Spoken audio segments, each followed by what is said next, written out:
Hola queridos amigos, nuevamente con ustedes su doctor Tigre. Hoy analizaremos la posibilidad de que pueda existir un gobierno en Ecuador que no salga de partidos políticos. Es decir, ¿es posible o no es posible la vida de un país sin partidos políticos?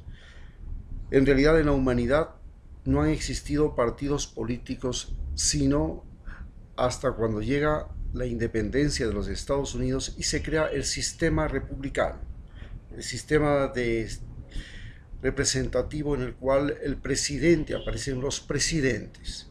En ese momento realmente aparecen los partidos políticos. Antes de ello habían imperios, habían religiones, habían reyes que tomaban decisiones por todos. No existían los partidos políticos. Es decir, llevamos solamente unos 200 años de existencia de los partidos políticos. Los partidos políticos en realidad representan el poder de las ciudades. Cada ciudad que tiene poder tiene un partido político que trata de predominar sobre otro poder, que es el de otra ciudad. Pero los partidos políticos nos hacen creer que todos somos individuos que pertenecemos al partido o que nos identificamos con el partido ganador. Por supuesto, esta lucha de partidos políticos, aún en el siglo XX, donde es cuando más apogeo tienen los partidos políticos, porque se populariza el sistema presidencial y el sistema de representación parlamentaria, como es el sistema europeo, se llama monárquico parlamentario, donde hay un primer ministro. En este sistema las cosas van cambiando. ¿Qué es lo que sucede al momento? Realmente en la mayor parte de los partidos de los países del mundo se ha adoptado un sistema de partidos políticos, pero en 1917 se hizo un primer intento de hacer desaparecer a los partidos políticos porque realmente los partidos políticos habían llevado a la Primera Guerra Mundial.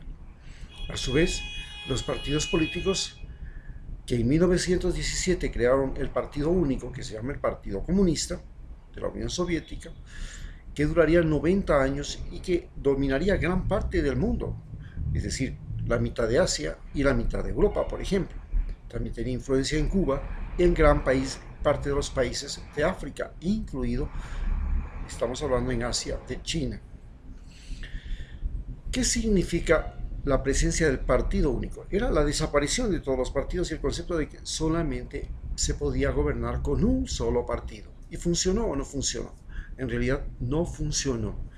Funciona ligeramente todavía en China, pero realmente el problema de los partidos únicos es que el sistema socialista de Stalin, que es el modelo que aplicó la Unión Soviética, la concentración del poder se dio en una que se llamaba la gerontocracia, es decir, una serie de jerarcas viejos que dominaban toda la esfera política de Rusia, de la Unión Soviética. Pero el sistema que había tenido éxito en el mundo y hasta ahora lo sigue teniendo ha sido el sistema norteamericano. Primero, un estado federal y segundo, un estado bipartidista. En el caso de América Latina, el gran problema es que los partidos políticos nacen y mueren porque son flor de un día, son motivo de elecciones.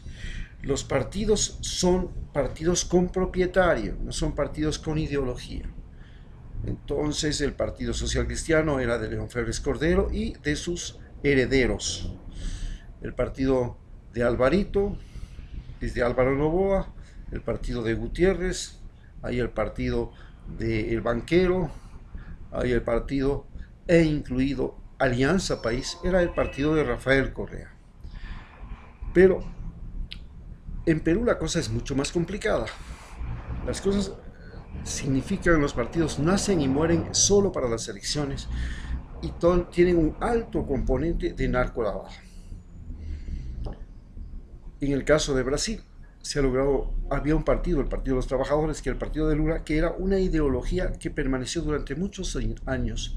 Y en el caso de Bolivia, por ejemplo, tenemos el Partido de Movimiento al Socialismo, el MAS, que el partido de Evo Morales, que ha logrado permanecer el tiempo que Evo Morales está en el poder. Pero hay un partido que ha dominado América Latina y ha hecho lo que le ha dado la regal gana, ha sido una dictadura camuflada, un compadrazgo, ha hecho desaparecer toda la moral que pueda existir en un partido político. Se llama el Partido Revolucionario Institucionalista, el Partido de México. También se le conoce como la dictadura perpetua. Realmente el Partido Revolucionario Institucionalista ha sido el partido más corrupto del planeta Tierra y representa en sí la esencia de lo que son los partidos políticos. En Estados Unidos los partidos políticos son tan corruptos porque para poder llegar a ser senador se necesita 20 millones de dólares líquidos en la cuenta, y para ser un asambleísta o un diputado mínimo tiene que tener líquido, fuera de gastos y todo, 1 millón de dólares.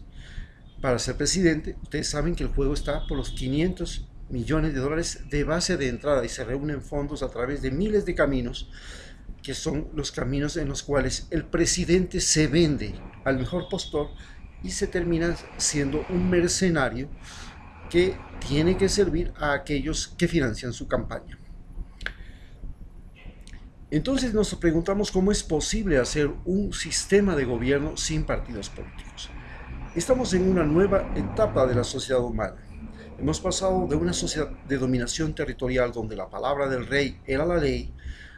Luego pasamos a una etapa de dominación de las religiones, que ya podían saltar fronteras, que podían ocupar continentes, y las religiones, la palabra de Dios, la palabra de la Biblia, del Corán, era la ley. Pasamos a un nuevo sistema en que cada país hace su constitución y cada país hace sus leyes. Pero estamos entrando a una nueva sociedad, la sociedad del conocimiento, y el conocimiento no tiene fronteras. El motor social de la nueva sociedad del conocimiento son esencialmente los migrantes, los viajeros, los tipos que se mueven de un lado y a otro. Y hay dos tipos de viajeros. El uno es el viajero real, que es el migrante, que es el comerciante, es el empresario que va a invertir en otro país, es el turista, es el estudiante que va a estudiar en otra parte. Esos son los motores reales de cambio de la sociedad actual, la sociedad del conocimiento. Pero hay otros viajeros, que son los viajeros virtuales, los viajeros irreales, y todos somos viajeros irreales. Por ejemplo, viajamos a través de la televisión y conocemos otro país, viajamos a través del internet y conocemos otros países y otros lugares. Entonces vivimos un mundo en el que las fronteras ya se saltan, no solamente por la facilidad de los medios de transporte, sino por la facilidad de los medios de comunicación. Y esto implica que también hay una nueva sociedad. Esta nueva sociedad significa también que el poder deja de ser el poder de los ciudadanos. ¿Qué es un ciudadano? Es un individuo que vive en una ciudad. Las ciudades crearon el mercado, las ciudades crearon muchísimas profesiones, las ciudades crearon las monedas y entonces concentraron el poder. Tienen las universidades, los colegios, etcétera, etcétera. Concentran el poder, concentran el conocimiento y concentran la riqueza. Se hacen enormes edificios, hay industriales, hay bancos, hay millonarios. ¿Y qué es el campesino? El campesino es el que no es de la ciudad, es el que vive en la periferia, es el pescador, es el labrador, es el recolector en la selva, etcétera, etcétera. Es decir, la sociedad humana comienza a dividirse en dos grupos humanos, pero nos hacen creer a nosotros que ciudadano es lo mismo que campesino y son completamente diferentes. Desde la sensibilidad ante la enfermedad es diferente. El ciudadano sufre o se enferma por incomodidad. El campesino básicamente sufre y se enferma por el sufrimiento de los animales, las plantas, los familiares y de su propio cuerpo. Básicamente al ciudadano lo que más le molesta es la incomodidad de estar enfermo y eso le produce sufrimiento. En cambio, el otro realmente padece por aquello que está afectando a su entorno y a sí mismo. Bien, ante esta situación, ¿qué proponemos? Proponemos que se haga un sistema diferente, que llamemos a una asamblea constituyente, en la cual, primero, le quitamos el poder al presidente que tenemos ahora, que ya sabemos tiene un gran problema, una discapacidad que le ha creado una gran capacidad para medir, es decir, para mentir. Es un individuo que miente, usted no le puede creer. Ese es el gran problema de él. Tiene una alteración mental, es mentiroso compulsivo. Entonces usted no le puede creer. Por ejemplo, su salario. Él gana 2 salarios. Coge el salario de presidente y el salario de vicepresidente que fue. Es el único presidente en el mundo que cobra 2 salarios. Y dice que es austero, que tiene austeridad, que el país tiene que vivir en austeridad, pero él no vive en austeridad, él cobra 2 salarios.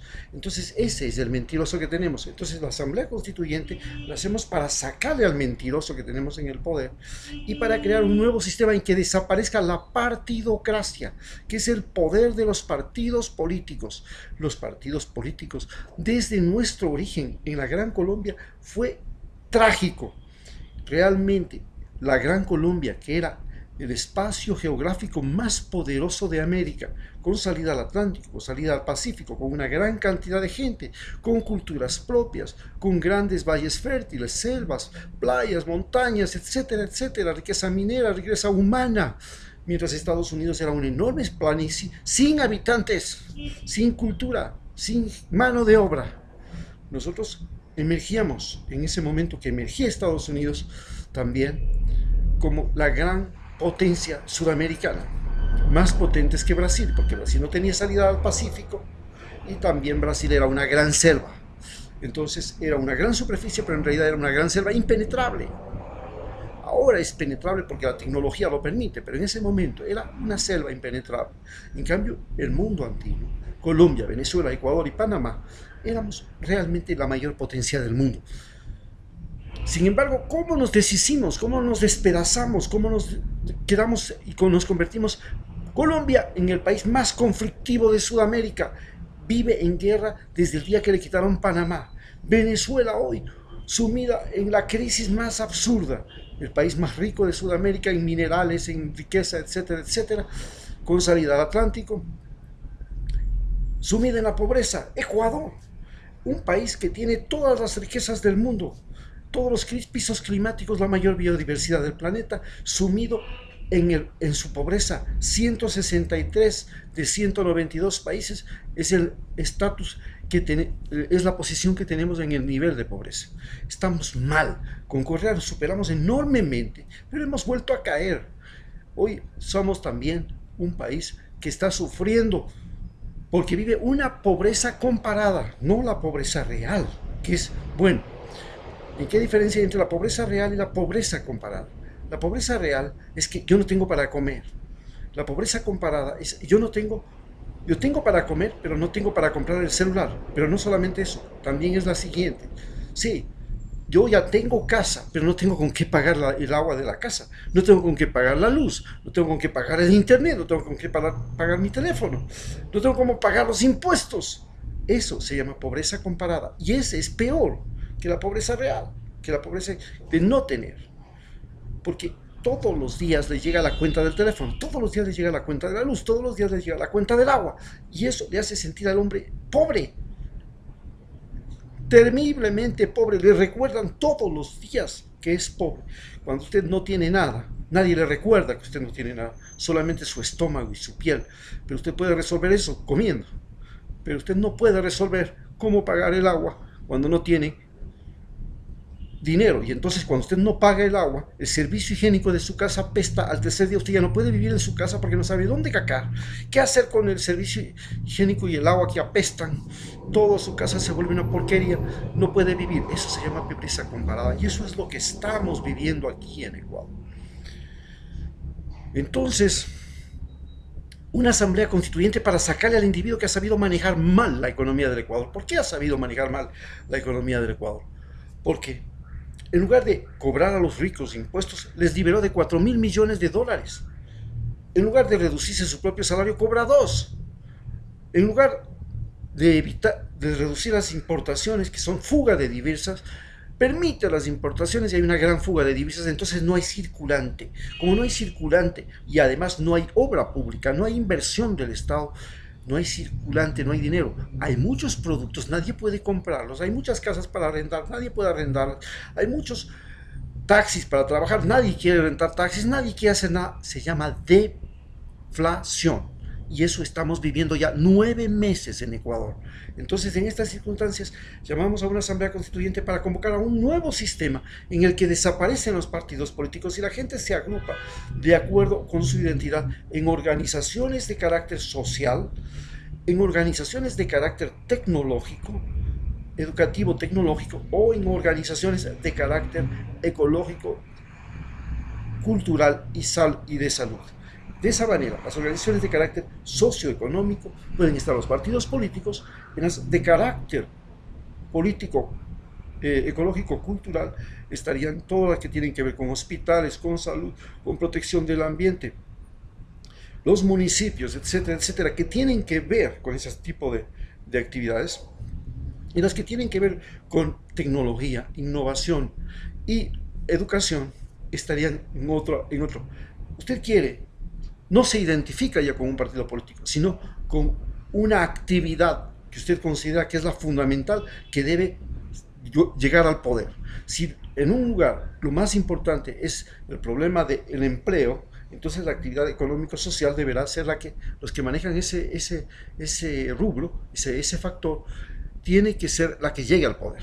Pero si en otro lugar el problema es la deforestación, la contaminación, el agua, la salud, las enfermedades, las epidemias, el alcalde de ese lugar deberá ser un individuo que está preocupado de ese problema. Pero si en otro lugar el problema es el analfabetismo, la falta de oportunidad para los jóvenes en la educación, la falta de desarrollo tecnológico, de innovación, la distancia tecnológica, entonces esos deben ser los que lleguen al poder en ese sector. De esa manera es como nosotros pensamos que se puede crear un nuevo sistema de gobierno en el que desaparecen los partidos políticos. Muchas gracias.